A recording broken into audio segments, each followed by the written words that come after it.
Okay, awesome. Let me see. Well, Daughter? hello, Okay, cool. community. I am with today Kayla. Oh my goodness, I'm gonna butcher it. Say your last name. How do you say your last name? Larrea. Thank you. Kayla Larrea. Larrea. All right. Kayla is an Angelina County resident, and tonight we're going to be listening to her testimony. And so we're just gonna.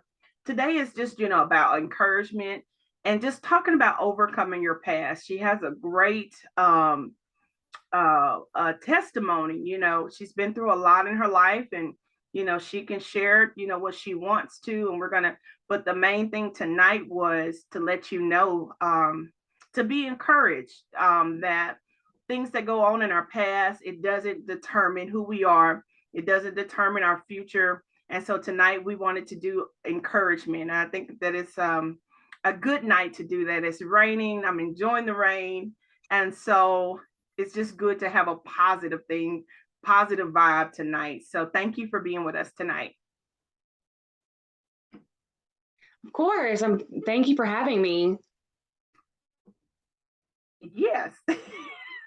So have you always lived in Angelina County? No, I've moved a lot all over. I was originally born in Macomb, Mississippi, Oh wow. and I've been in Angelina County almost 5 years now. Wow. Okay. So you've been around the states quite a bit, huh? That's good. A lot, mostly through the Southeast US, but I spent a little time in Washington State as a kid as well. So yeah, all over. Wow. Okay. Well, tell me, what is something that you really love about being in East Texas since you've been here? Breakfast tacos and barbecue baked potatoes. Okay. No, I'm kidding. Well, I do love that, but in all seriousness, this is probably the longest I've ever consecutively lived in one place and Wow. moving around so much. It's hard to sustain friendships, and I have made so many friends here that are. I said so many, but like I have a good group of friends and a collection of friends who I have been able to maintain such a connection with in the past several years that I've never really had before, and I just absolutely love that. I love the group and the people that I've met here and the community that my family and I have been able to make here. That's wonderful. It's always really good to have the just a good group of people that we can consider friends, a support group, and then also be able to have that same support that your family can connect with too. So I think that's really special. In East Texas, that is something that we treasure. You go to bigger cities, and it's like, okay, I don't know Yes. who that is next door. So sometimes being in the smaller cities is, is appreciated when it comes to things like this. Um, uh, Stop sharing my screen. There we go. Okay, so tell me, um, we've talked about, you've shared a lot with me. And one of the things that, you shared with was being in foster care in your younger years. Can you tell us, what it was like to be in foster care? So I was fortunate that I spent a short time in foster care. I went into a group home in December before I was 16. Mhm. Um, I spent Christmas, New Year's, and then my birthday is January 9th. I actually left the group home on my birthday, my 17th birthday, and went into a foster home in Panama City, Florida. I was originally residing in Panama City Beach, Florida, so right there close together. The biggest thing I can say was that it was chaotic. It was my first roommate, Honey. She was an older black lady, Mhm. super sweet, loved her to death, but she took in foster kids. And my first roommate that I had there, She was a 16-year-old girl who had a almost 3-year-old girl, and the little girl had night terrors from everything they had been through, and um, it was a lot. I remember I was blessed enough that I did have family that kept in touch with me, that made sure that I had what I needed. But I remember them buying me a toolbox that locked, Wow. because they were anything valuable, and it was other girls would steal stuff from you that you had, because most of those girls didn't have anything. Right. Any payment was going to the foster mother, and they only had the bare necessities. I eventually moved to a different roommate, and but then there was the introduction of not hard drugs, but that was the first time in my life I'd ever smoked marijuana. I was very against drugs my whole life, and being in that sort of chaotic environment and feeling like nothing mattered anymore. I started failing school. I've never failed school ever my whole Wow. life. That's the one thing I've always been like super through all the moves. But it was just very chaotic. You just kind of didn't really know what was going to happen, where you were, and I was in a better place. I was in, there are some really great foster homes, and then of Yeah. course you hear horror stories. But I will say the one that I was in, I was very fortunate. Honey was a good woman. I was taken care of. I had what I needed. It Wow. was just chaotic. Yeah. Um, as a child, going through things like this, did you want to reconnect with your family? Without sharing, I guess, why you were in the system. I mean, was it, like a longing to go back home, or did you feel more safe being in foster care? Not, I didn't want to go back to the home that I was in before I went to foster care. I will say that. Um, I wanted to go to my dad mostly. My dad lived in Mississippi still, and he had been trying to get me, but across state lines, it was complicated. Right. And that was really what, like again, I said I was fortunate. I had that family that was trying to get me and trying to bring me to their home. And my sisters had family, my younger sisters that had lived with me previously. They had other family, my half sisters that took them in. So I really just wanted to get back to the family that was safe. Hmm. Wow. Well, did you ever get a chance to get back there? Yes. It ended up being a little unconventional. They couldn't officially get everything worked out, but my dad came and got me, and he brought me back to Mississippi, and I went through a whole nother rough time there. But I got back to my dad. I spent the time with him. I managed to go back to high school and graduate and go to university. I went to Ole Miss. So I was able to, get back there. That's good. That's good.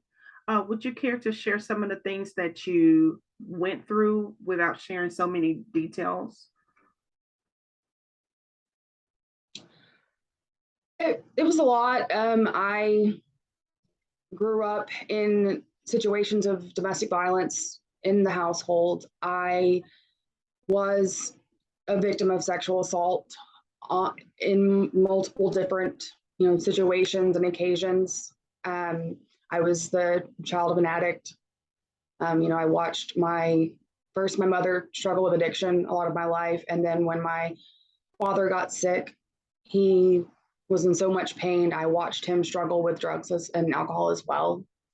Um, and then, I just wanted to escape that. I was trying to go to school to escape that, but I had to take on a lot. I had to grow up very fast. I had sometimes, I had to take care of my younger sisters who were 10 sometimes, and I ended up using self harm as an outlet. I dealt with a lot of suicidal ideation and attempts. A lot of mental health issues came from all of that. Um, but yeah, it was a lot. And these things that you experienced, you were still, a young child. You were a teenager. Is that correct? Or was it young child up to your teenage years? A young child up to the first um, incidences of sexual assault happened when I was 3 years old, Mm, and then there were incidences up until I was 16 years old, which led to me being in foster care. It was I was put into bad situations a lot of times with unpleasant people, and it led to me having a compound post-traumatic stress disorder and dissociative identity disorder because of so much trauma at a young age. So it definitely impacted my mental health severely. I spent a lot of time with counselors, and by the time I was 17, they started putting me on medication. It was a journey. wow. How did experiencing those things, just make you feel, as a child? Did you feel lost? Did you feel trapped, like you couldn't talk to anybody? Or I felt I felt trapped, of course. I felt like I had no control over my life. I felt like a burden wow. because, when stuff was going on, in one home, I would be shuffled to another family and I felt like a burden to them. I I got to where especially when I got older as a teenager, I didn't want to talk to anyone about what was going on because I didn't want to put that on anyone. I started telling myself that if I could just endure this, if I could just put up with this, that I could take it. I dealt with so much that I wouldn't have to put this on anyone else. And it really developed into a lot of anger. I became so, so, so angry. And I started funneling all of my emotions into anger because that was easier. And I didn't know how to process the hurt and the sadness and the abandonment. I was angry. I just channeled everything into anger. Okay. Did you have anybody that you could maybe turn to? Did you ever, or did you just have to, you know, deal with all of that up until you got older and then you were able to learn how to process your anger? Was there ever anybody that you could connect with to talk to?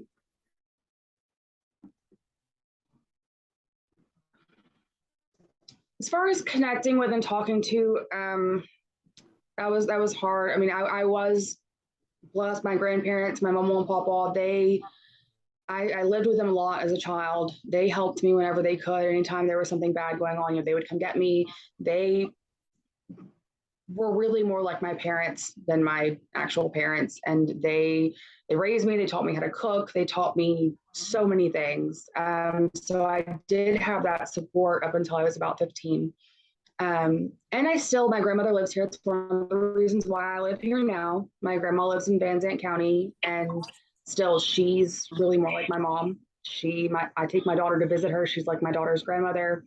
But again, like so, once I got to be a teenager, and after my papa died, I didn't want to burden anyone. So from 15 to let's say my mid to late 20s, I just sort of kept everything inside, and I developed a lot of self-destructive behaviors. And because I didn't know how to process, I didn't know how to channel all of that at that time. Once you got older, you shared about being in an abusive relationship.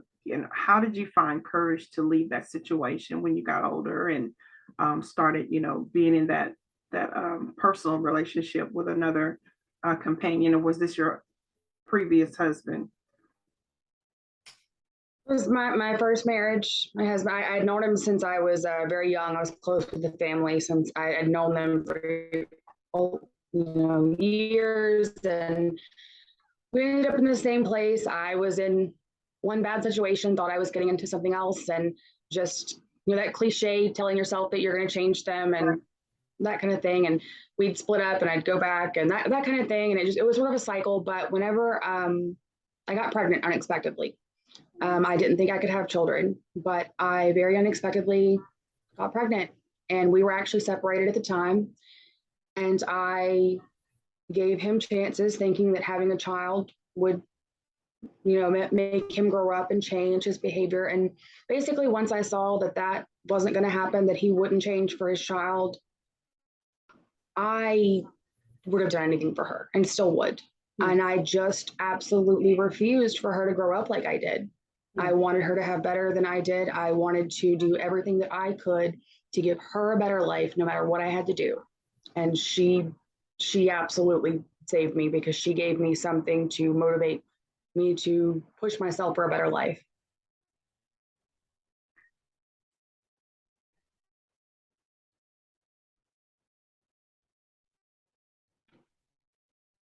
Sorry, I thought we had a little delay there just for a second.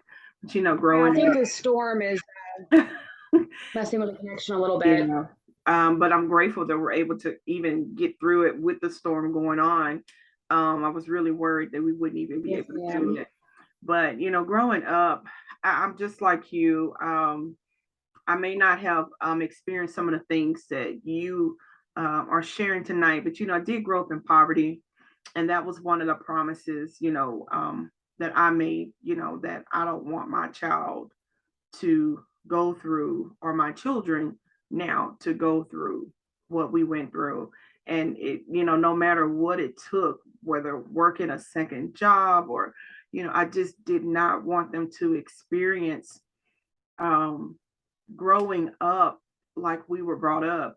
You know, it was just a horrible experience as a child.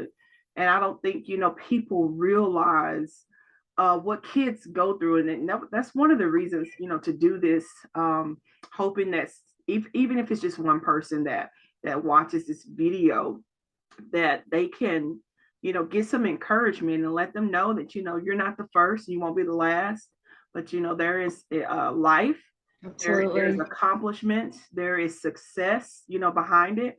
Growing up in poverty, although we didn't have much, but in the end, I grew from that, so I can definitely relate to that.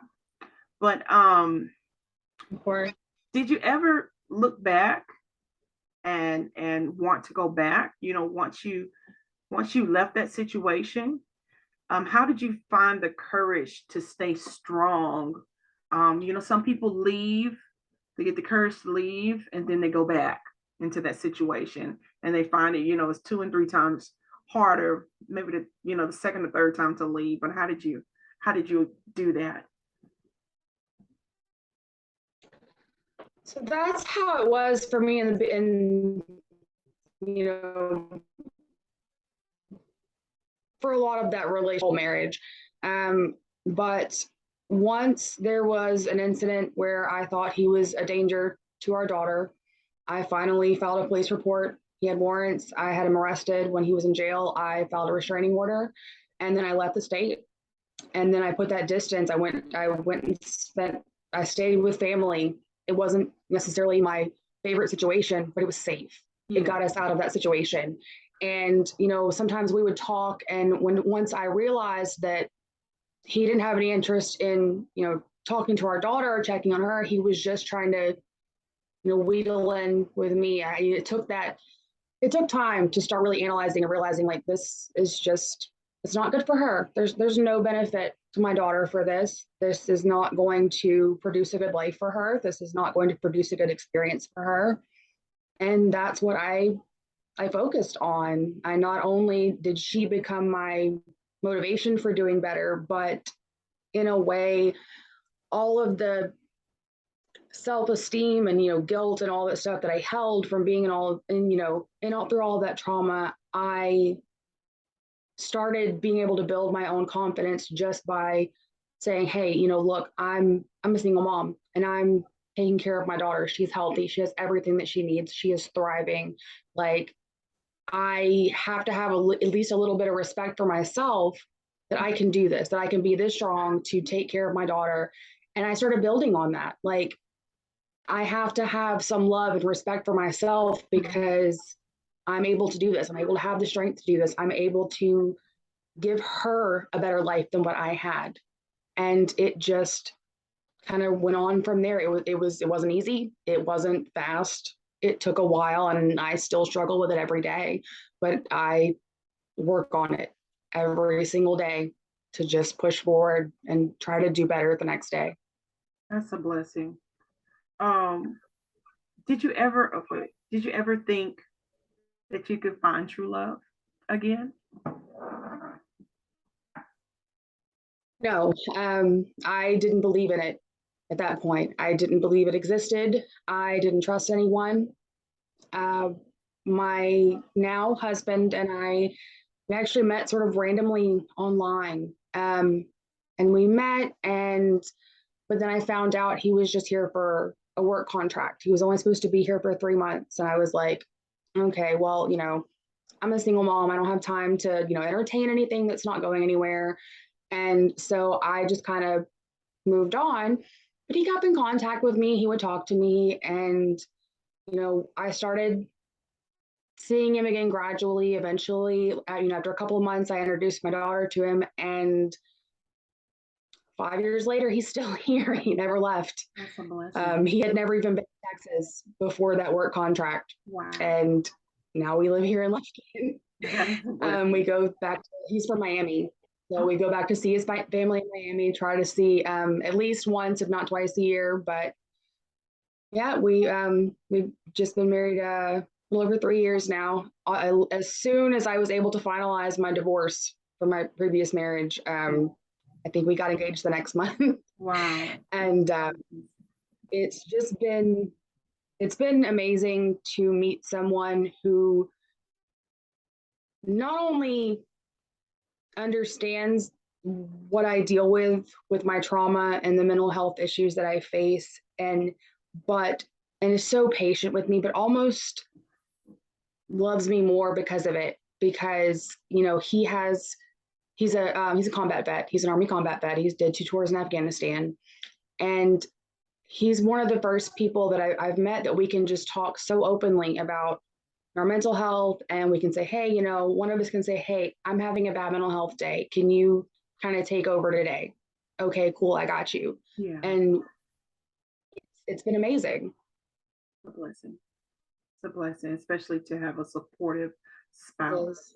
It means a lot to have a supportive And spouse. his family's been wonderful. They have beautiful. taken my daughter and I in like family since day one. He's been raising my daughter wonderfully. He's a wonderful father. He bought her first tricycle. He teaches her how to do things, like he takes her to father-daughter dances. He dresses up with her. Like I could not have asked to find someone better. Like God really, really kind of put that in place. I can't say it was anything else other than that, because it was so random how we ended up together, and I couldn't imagine being with anyone else. Wow. Thank you for sharing that with me. You've said quite a bit that if anybody is listening or will, watch this video, I think that they will be inspired and be encouraged tonight. From you used a huge word, just wanting to escape. Um, and then, thinking that you were a burden and didn't want to talk to anybody, and when you were in danger, you said that you went to your family and it was a safe option. And I thought that was really powerful, that there are safe options out there. It may not be something that we want to choose, but when we are in danger, there is safety somewhere out there and you can escape. And that's what I'm going to take away from tonight. Your life is an encouragement. I mean, I know we can't share everything that you share with me, but so many people who have experienced some of the things that you've shared tonight. What could you say to a young child that may be going through some of the things that you have went through? Kids are watching things, or somebody may be watching with a child, how can you encourage a child tonight? My first advice would be to tell someone, tell a teacher, tell an aunt, tell an uncle. I don't care what anyone has told you. If they are doing something that makes you feel unsafe, don't don't believe anything they tell you. Tell someone. If they don't listen, tell someone else. Keep telling someone until someone listens. It's not your fault. It's not right. You don't deserve to be treated like that. And you can get out of it. And it's not gonna happen. I know a lot of people tell, young kids, it'll get better one day, it gets better, but they don't tell you, it can be hard. It's a long journey, but it can get better. You can get out of that. You can be safe and you can make a beautiful life for yourself once you escape all of that. It is possible. If I can do it, anyone else can. Wow. To a married person that may be in the situation of abuse, um, or really probably more of an extensive, measure of abuse than what you have experienced. Um, you were able to escape and be able to have the courage to leave a situation like that. How could you encourage them tonight? What would you say? My first thing to say would be make a plan, document everything. Take a picture of every bruise, every mark, document everything possible. If you have a way to save money, do it. If you can't, ask for help. Swallow your pride and ask someone if they have a place for you to stay, if they have a place for you to go, if it's a women's shelter. Find somewhere safe because it can get really, really bad and you don't want to let you think it'll get better, you think they'll change, but it's likely that someone that will do that once will do it again. And it's better for you to just accept that and accept that you deserve better, accept that it's not your fault, accept that you deserve to feel secure and safe and you shouldn't have to deal with that sort of abuse. And there are places that you can go, but document as much as possible. If you can file a police report, do it. But just the main thing is get yourself somewhere safe. And no matter what they tell you, don't don't go back. Wow. Wow. What is just do you have a scripture that you stand on or a favorite quote that that keeps you lifted?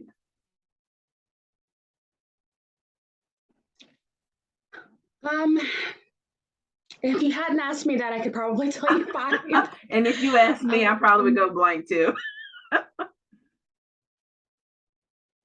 um, so actually, my senior quote that they actually edited because they didn't like the word hell. I believe it was a Winston Churchill quote.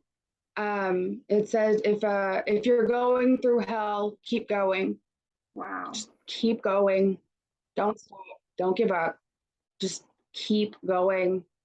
There is an other side to it. It may not be easy to get to it, but just keep going until you get there. Mm, keep going. Okay.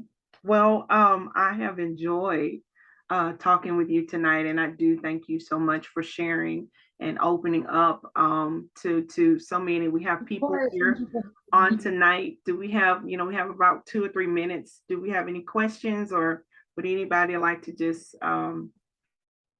say anything tonight?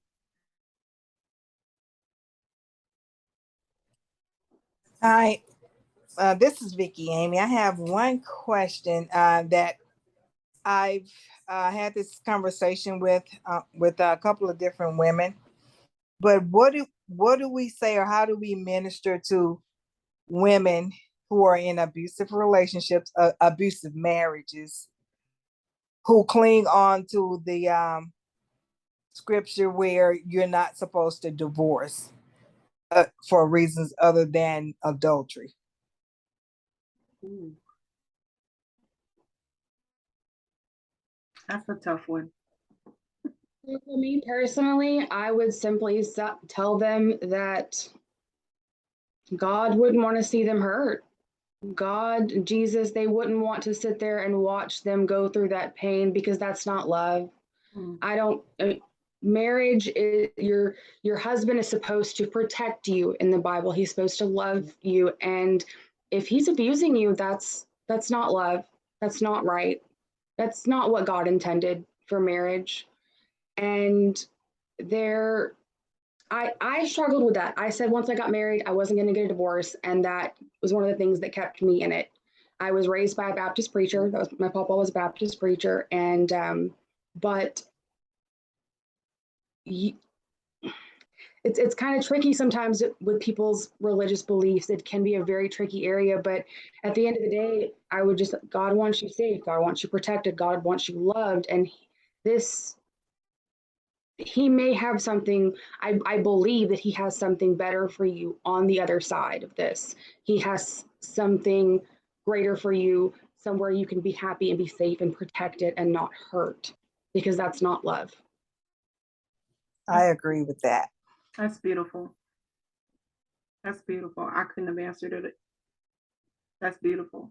I love how you put that. Thank you. Yes. Wow. You are one amazing person, Kayla.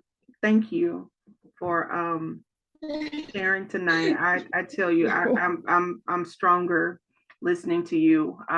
We think that, you know, we are going through some things, but you've been through it, and I'm gonna tell you today, you don't look like what you have been through, and I'm inspired. You really, I'm speechless I after that. appreciate that so I much. really am. I was very nervous about doing this, but my whole thing about it was just that if one person hears this and it encourages them to get help or get out of a bad situation or just lets them know that they're not alone and they can ask for help, I just that's worth it to me. I would just like to help anyone else that's been through what I have and encourage them to move forward. Wow. And I'm gonna move forward. I may not have went through what you went through, but you know, I do have some things that I need to just, like you said, analyze my life, and I'm gonna move forward. And I just, oh, I'm just, I tell you, I'm just speechless. Thank you so much for sharing with us tonight. It's been my pleasure to listen. Absolutely. Thank you, Thank you for community. having me. I really enjoyed speaking with you. Thank you. Have a blessed night, and thank you for those who tuned in You too. tonight. Thank you. All right. Good night. Good night.